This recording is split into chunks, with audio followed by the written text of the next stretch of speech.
मुख्यमंत्री योगी आदित्यनाथ का कोई ऐसा विकास होगा जो कोई आम जनता गिना सके। 100 रुपये लीटर पेट्रोल बिक रहा है, ये विकास है। 200 रुपये लीटर जो है सरसों का तेल बिक रहा है, ये विकास है। एक जो रोज कमाने खाने वाला व्यक्ति है, जिसकी रोज 500 की इनकम है, वो आज की इस महंगाई दौर में कहाँ से स्ट्रगल करेगा, कहाँ से पाएगा। कोरोना काल में मोदी जी सबको फ्री में इंजेक्शन जो दिए, तो इंजेक्शन दिए, लेकिन सर्टिफिकेट पे अपना फोटो भी लगा रहे हैं ना। चुनाव प्रचार भी चल रहा है कि 22 में अपना प्रचार भी करते रहिए, कोई टेंशन नहीं है। आज मैं आपको सच्चाई बताऊं, अगर धरातल पे आप देखेंगे, द लाइव टीवी, सच सबसे आगे। नमस्कार आदाब, मैं रजा अंसारी, द लाइव टीवी पर आपका स्वागत है। उत्तर प्रदेश में खेला होई, बंगाल में हो रहा था खेला हो बे। अखिलेश यादव ने जिस तरह से ममता बनर्जी को सपोर्ट किया, ममता बनर्जी जो है अखिलेश जी को सपोर्ट कर रहे हैं। तो क्या इस बार 2022 में बदलाव है या फिर से उत्तर प्रदेश में भाजपा की सरकार है? इसी पर कुछ युवा है जो समाजवादी पार्टी से जुड़े हैं, मगर सवाल होंगे कुछ कठिन और कुछ सवाल ऐसे होंगे जो भाजपा से जुड़े हैं, तो उनसे जानेंगे। तो सवाल ये है कि जिस तरह से पूरे उत्तर प्रदेश में कहा जा रहा है कि योगी जी कह रहे हैं कि हमने विकास की दरिया बहा दी, तो ये विकास की दरिया कहाँ चली गई कि नज़र नहीं आ रही? ये योगी जी का जो विकास का दरिया है ना, वो रात को 8 बजे के बाद फूंक मारने के बाद ही निकलता है। आप बनारस की स्थिति देख लीजिए, अगर 10 मिनट बारिश हो जाए तो पूरा शहर जल जमाव हो जाता है, पूरा शहर जलों से भर जाता है। और रही बात विकास की, तो मैं नहीं समझता हूँ कि मुख्यमंत्री योगी आदित्यनाथ का कोई ऐसा विकास होगा जो कोई आम जनता गिना सके। अपने हाथों पे गिना सके कि नहीं ये विकास किए, ये नहीं किए। उन्होंने बस एक विकास किया है, उन्होंने हर देश प्रदेश में घूम के नाम बदलने का काम किया है। तो नाम बदलने से ही विकास शुरू होगा, ऐसा भी तो हो सकता है? नाम बदलने से विकास कहाँ शुरू होगा? विकास शुरू होगा छात्र को, नौजवान को रोजगार देने से।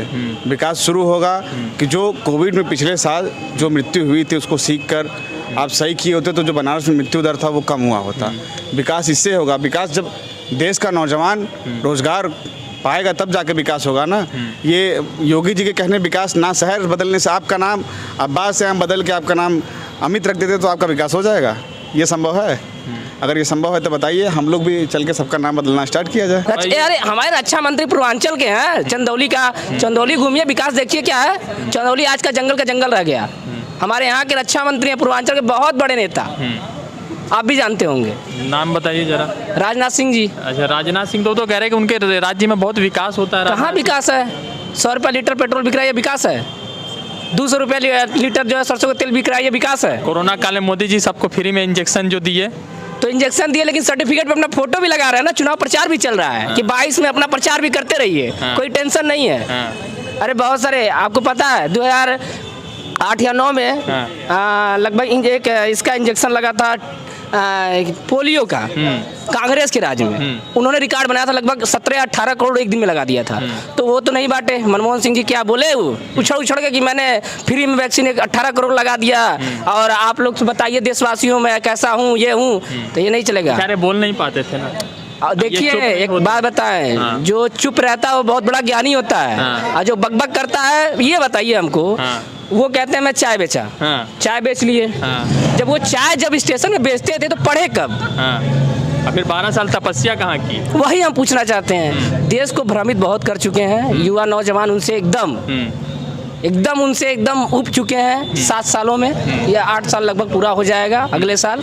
तो अब उनके समर्थन में लोग आने, अब ये उनकी धारणा है, भाई पैसा आपके पास, देश चला रहे हैं, विधायक को खरीद के सरकार गिरा दीजिए, तो ये लोकतंत्र की हत्या है। विपक्ष में रहे अटल बिहारी जी भी रहे हैं, लेकिन वो विपक्ष को बहुत, सत्ता में रहे, उनके सत्ता में लड़ाई हुई कारगिल की, लेकिन उन्होंने विपक्ष का समर्थन लिया, विपक्ष की बातें की, विपक्ष से हर सलाह लिया, तो नेता वो थे। अच्छा, तो ये नेता नहीं है? अरे इनके मतलब जुमलेबाज बने हैं, जो ये प्रवक्ता सब है इस समय, दूसरे पार्टी से खरीदे हुए हैं। अश्वनी उपाध्याय जी ने कह दिया है कि मूल्य काटे जाएंगे, उस पर विवाद चल रहा है दिल्ली में, पढ़ा नहीं उसी वाला आपने? मूल्य काटे जाएंगे, मूल्य काटे तो गए थे उस्मान जी के समय भी ना। उस्मान जी क्यों देश के लिए पहली बार शहीद हो गए?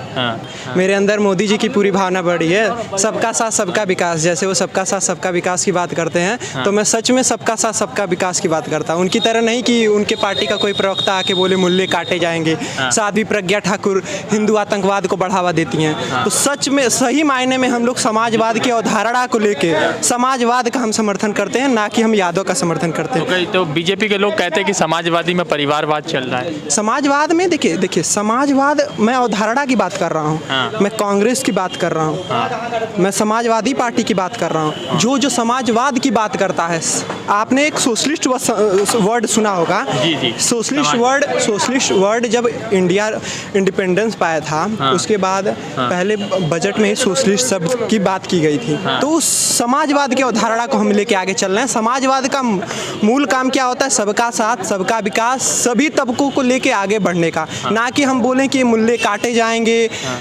हिंदुओं का विकास हो, मुसलमानों को बाहर निकालो, ये नहीं, सबको साथ लेके चलना है। एक सवाल ये है कि स्मार्ट सिटी का लगातार 2014 से मोदी जी आपके सांसद है, उनका संसदीय क्षेत्र है ये, तो इन 7 सालों में मोदी जी ने किस तरह का विकास किया? 8 सालों में बनारस के लिए क्या विकास किया? क्योंकि पहले कहा जाता था कि केंद्र में हमारी सरकार है, राज्य में नहीं है, राज्य में है तो केंद्र में नहीं, अभी तो दोनों जगह वहीं पर है, तो किस तरह का विकास हुआ? देखिए, दोनों जगह धांधली उसी तरह बरकरार है। जो हाल 7 साल पहले था, उससे और ज़्यादा बदतर हो चुका है बनारस। आप इसका जीता ज़्यादा एग्जाम्पल ले सकते हैं। 2 दिन पहले बारिश हुई थी, पूरी तरह से जलमग्न हो चुका था आधा बनारस। आप प्रमुख चौराहों की बात हम आपको करते हैं, गिरजाघर चौराहा, घुटने भर पानी में जलमग्न थे लोग। तो ये क्या विकास है जब आप मूलभूत सुविधा ही नहीं दे पा रहे हैं? सीवेज की सुविधा नहीं है आपके यहाँ, जहाँ तहाँ सड़कें खनी रहेंगी, तो आप कैसा विकास कर रहे हैं? मूलभूत सुविधाओं को आप पहले ले चलेंगे तब ना स्मार्ट सिटी की बात करेंगे।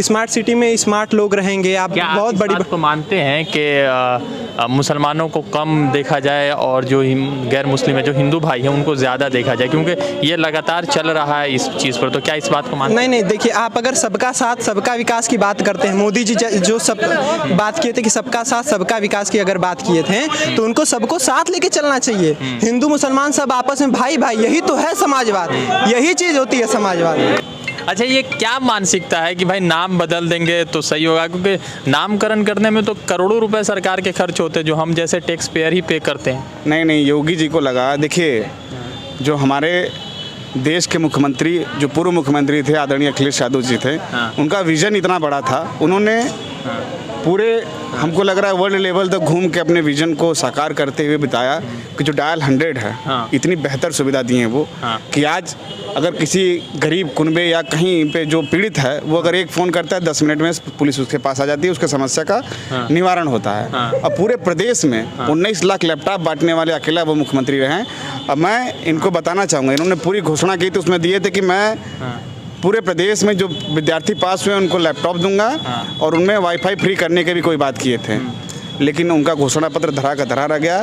हम लोग के आदरणीय अखिलेश यादव जी का जो काम था, उन्हीं काम को वो आज तक फीता काट रहे हैं। अभी वो फीता काटना उनका संपूर्ण नहीं हुआ है। अच्छा, एक बात बताइए, आप कह रहे हैं कि 19 लाख लैपटॉप दिए, चलिए बढ़िया, बहुत बढ़िया प्रयास था, लोगों ने बहुत प्रशंसनाएं की। सवाल यह है कि योगी जी और भाजपा के लोग कह रहे हैं कि अखिलेश जी ने लैपटॉप घोटाला किया। लैपटॉप घोटाला किया? आज मैं आपको सच्चाई बताऊं, अगर धरातल पे आप देखेंगे, आज कोई ऐसा गांव, कोई ऐसा शहर, कोई कुनबा, कोई मोहल्ला या कोई गली नहीं होगा जिसका लैपटॉप, जिसको आदरणीय राष्ट्रीय अध्यक्ष जी ने लैपटॉप दिया, उसका लैपटॉप आज तक भी चल रहा है, और उसमें मुलायम सिंह यादव, अखिलेश यादव की फ़ोटो आज तक आ रही है, और उसी पूर्ण तरीके से चल रहा है। उसको कई लोग पढ़ के इंजीनियर बने, कई लोग अब उससे अपना रोजगार भी चलाते हैं, मोबाइल के माध्यम से या लोगों के माध्यम से। तो निमलेश जी, आखिर क्या रहा कि आपने विकास की दरिया बहा दिया? आपने यमुना एक्सप्रेसवे बना दिया, आपने आगरा एक्सप्रेसवे बना दिया, आपने नोएडा एक्सप्रेसवे बना दिया, मगर उसके बावजूद आप सिमट कर 47 पे। देखिए, जो हमारा देश है, वो जातिवाद, धर्मवाद, संप्रदायवाद पे डिपेंड है। लोगों के, मोदी जी ने इतना लंबा कहा कि हम 15-15 लाख रुपए सबके अकाउंट में देंगे, और जो सरसों का तेल 300 रुपये है उसको हम 3 रुपये में देंगे, तो हमारी जनता को भी लगा कि अरे मोदी जी तो बहुत ऐसा काम करेंगे। देखिए, जनता क्या होती है कि जो केंद्र सरकार की बदलाव आ रही थी, उसी बदलाव में जब ये 60 साल का बोलने लगे कि हमने 60 साल में नहीं रहे, 5 साल में हम लोग क्या करेंगे, तो जनता ने एक बार फिर कहा कि 5 साल और देख लीजिए। लेकिन जनता की कमर इतनी टूट चुकी है, इतनी परेशान हो चुकी है कि वो करा रही है, महंगाई से करा रही है। आप बताइए, एक जो रोज़ कमाने खाने वाला व्यक्ति है, जिसकी रोज़ 500 की इनकम है, वो आज की इस महंगाई दौर में कहाँ से स्ट्रगल करेगा, कहाँ से पाएगा?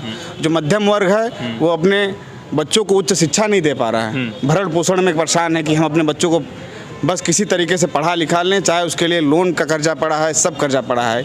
ये जो हमारे मोदी जी की योजनाएं रही, ये बस जो ऊपर वर्ग थे, अंडानी अबानी के लोग थे, इन्हीं लोग के पास संपूर्ण भरिपूर्ण परिपूर्ण पहुंची। और जो निचला वर्ग रहा वो हमेशा वंचित रहा, उसके पास कोई योजनाएं नहीं आई। आपको 400 का सिलेंडर दे के उसको महंगा कर दिया 800। जो सिलेंडर बांटे थे वो सबके घर पे पड़ा है। आज गांव का गरीब किसान जो है चूल्हा जला के ही चलाता है। कहा कि तेल इतना महंगा होगा, सिलेंडर इतना महंगा होगा, मोदी जी चाहते क्या है? अब शिक्षा नीति आप देखिए, जो प्राइवेटाइजेशन है इतना ज़्यादा महंगा हो गया कि एक मध्यम वर्ग का जो मिनिमम जो फैमिली चलाता है, जिसका इनकम मात्र 15 से 20 हज़ार हो, वो अपने बच्चे को उच्च शिक्षा देने में या कॉन्वेंट में पढ़ाने में इतना असमर्थ रहता है, इतनी त्राही हो जाती है कि वो आज, और ये जो महंगाई का दौर है उससे और भी ज़्यादा परेशान है।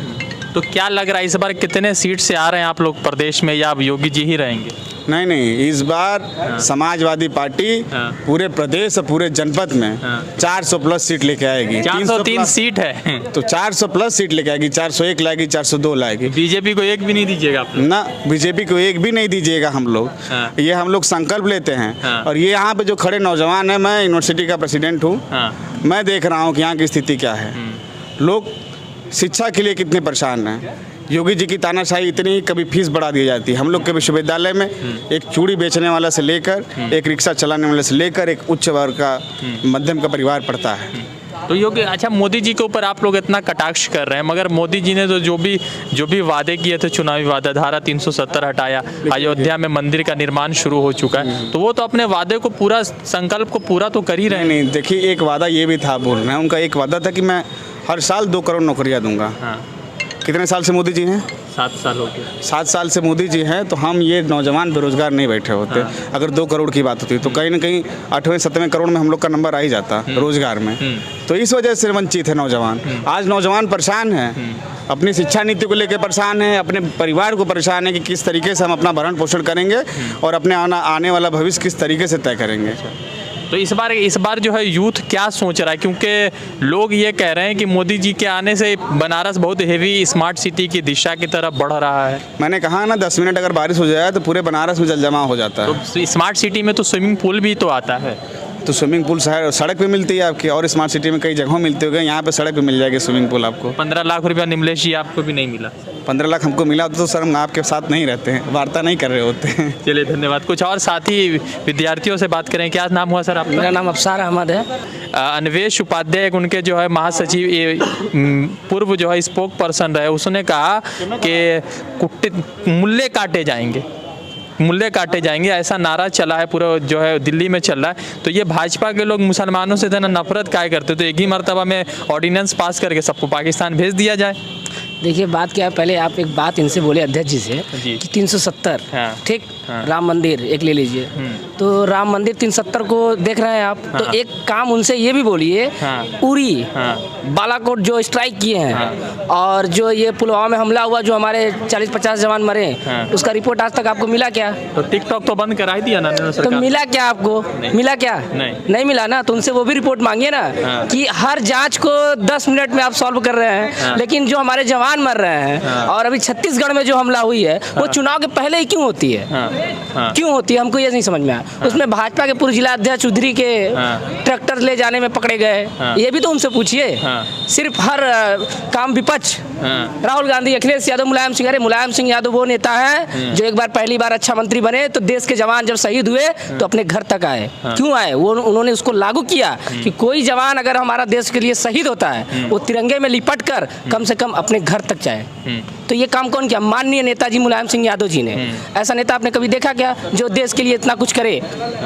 ये मैं कहता हूँ, मुसलमानों की बात है तो वीर हमीद को भी याद किया जाए। वो भी मुल्ले थे ना, उनको याद किया जाए। क्यों वो पाकिस्तान का टैंक नष्ट कर दिए? उनको देश प्रेम नहीं था क्या?